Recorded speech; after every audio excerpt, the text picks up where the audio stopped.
आपण त्यांना भेटू शकताच, इथे नाही तर नेवासेला जाऊन.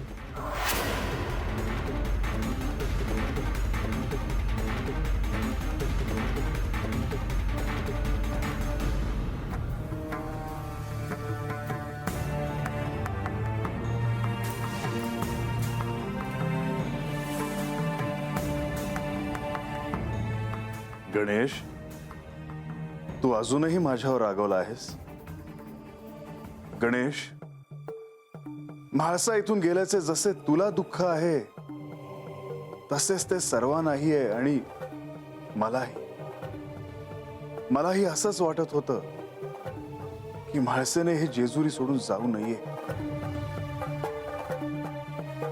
पण तुम्हाला तिला थांबायला हवं होतं. जर मी गडावर असतो तर तिला जाऊ दिलं नसतं. जर तू इथे असतास तर म्हाळसा गेली नसती देखील, किंवा कदाचित गेली देखील असती. ते त्या परिस्थितीवर अवलंबून होतं. गणेश, त्यावेळी तुझं इथे नसणं आणि म्हाळसेचं जेजुरी सोडून जाणं ह्या मागे निश्चित काहीतरी प्रयोजन असणार. तुम्ही जेजुरी सोडून जाण्यामागे काय प्रयोजन असेल हेच मला कळत नाहीये. गणेश, म्हाळसा जेजुरी सोडून जाण्यामागे जे कारण आहे ते सर्वांनाच ठाऊक आहे, आणि ते म्हणजे बानू. म्हाळसेने बानूला आज्ञा केली होती आणि तरीही मी तिला जेजुरी बाहेर जाऊ दिलं नाही. हो, म्हाळसेच्या मनात होतं म्हणून जर मी बानूला जाऊ दिलं असतं तर बानूवर तो अन्याय झाला असता. तरीही मातेचं जाणं मला मान्य नाही. तिला यावंच लागेल. ह्यासाठी काहीही करायला मी तयार आहे. गणेश, मी देखील त्याचाच विचार करत आहे. पण तुर्तास तरी ते शक्य होईल असं मला नाही वाटत. आणि म्हणून मी एक निर्णय घेतला आहे. निर्णय? हो, कोणता निर्णय? जर माता पुन्हा जेजुरीवर आली नाही तर मी तिच्याकडे जाईन.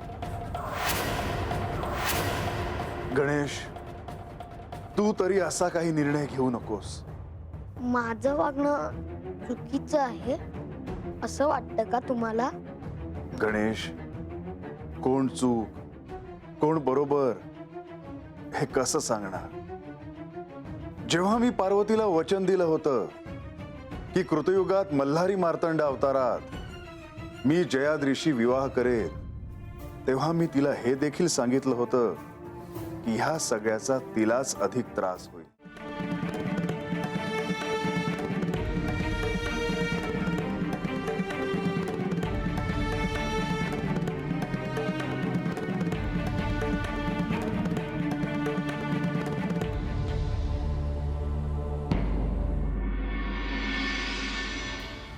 नारायण नारायण. माझे आराध्य आणि माता लक्ष्मी तर ध्यानमग्न आहेत. त्यांची या क्षणी बहुधा भेट होणं कठीण दिसत आहे, परंतु मला त्यांची भेट घेणं आवश्यकच आहे. श्री गणेशांच्या मनात जे चाललं आहे त्याबद्दल माझ्या आराध्यांना सांगायचं आहे. काय करावं?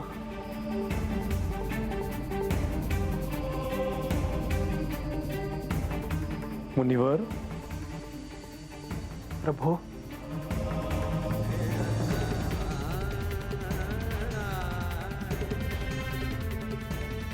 क्षमा असावी प्रभो. मी आपल्या ध्यान साधनेत व्यत्यय आणला. तुम्ही गडावरच आहात ह्याची कल्पना नव्हती मुनिवर. मी आपले दर्शन घ्यायला आलो माते. मुनिवर, काही विशेष कार्य असल्याशिवाय आपण इथे येणार नाही. काय कार्य होतं मुनिवर?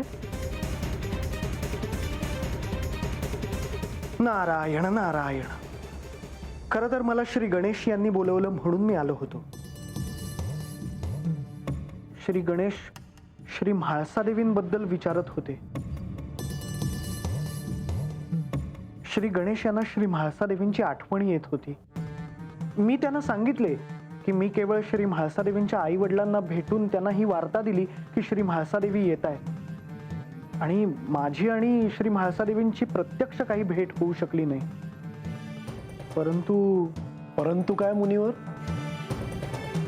मुनिवर, तुम्हाला अजून काही सांगायचे आहे ते निसंकोचपणे सांगा. प्रभू, श्री गणेश यांना श्री म्हाळसादेवींची आठवण येणं स्वाभाविक आहे, परंतु यावेळी श्री गणेश यांनी मनोमन काहीतरी निर्णय घेतला आहे हे स्पष्ट दिसत आहे. कोणता निर्णय? त्यांनी त्याबद्दल काही सांगितलं नाही का? नाही देवी, परंतु आता माता जेजुरीत आली नाही तर मलाच काहीतरी करावे लागेल आणि माझा निर्णय झाला आहे असंही ते मला म्हणाले. त्यांनी निर्णय काय आहे हे मात्र मला सांगितले नाही, परंतु तो निर्णय ते श्री खंडेरायांना सांगणार असतील. हे आपल्याला तात्काळ सांगावे म्हणून मी त्वरित इथे आलो. श्री गणेशांनी काय निर्णय घेतला आहे हे आपल्याला लवकर कळायला हवं. असं व्हायला नको की त्यांच्या निर्णयामुळे काही नको ते घडे. नारायण नारायण, आपण अगदी योग्य बोललात माते. आधीच गडावरचे वातावरण तणावाचे आहे.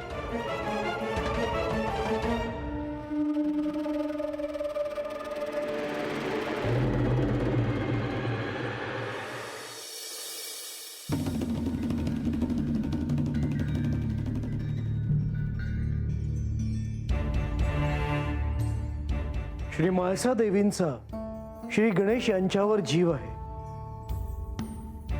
श्री गणेश विघ्नहर्ता आहेत. त्यांच्या निर्णयामुळे विघ्न कसे येईल? हो, परंतु श्री गणेश बालरूपात आहेत. त्यांचा हट्ट अगदी योग्य आहे. मी आधी देखील म्हणाले होते, आपण ह्यावर विचार करायला हवा.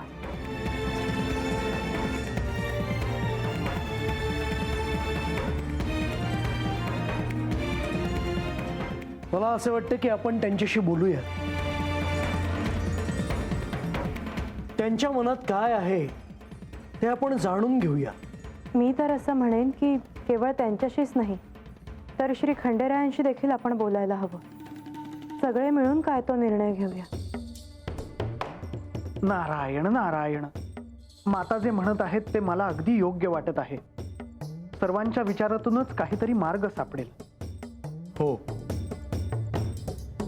आपण अंतःपुरात श्री खंडेराय आणि श्री गणेश यांची भेट घेऊयात.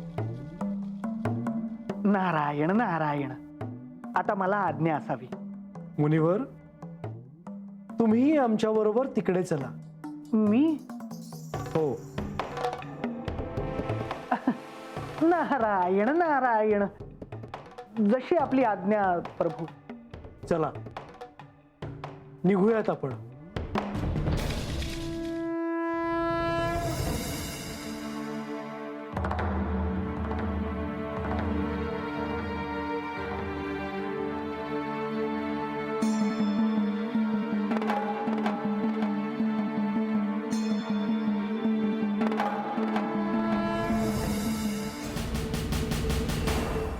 चांगलं झालं बघा. मला ठाव आहे का म्हाळसा देवी लक्ष्मी देवीन प्रधानजींचं नक्की ऐकत्या आणि ते त्यासनी माघारी बी घेऊन येत्या. देवांनी माझ्या मनातलं ऐकलं. मी इथे का आले आहे हे तुम्हाला ठाऊक आहे. हे त्यांचा निर्णय बदलणार नाही.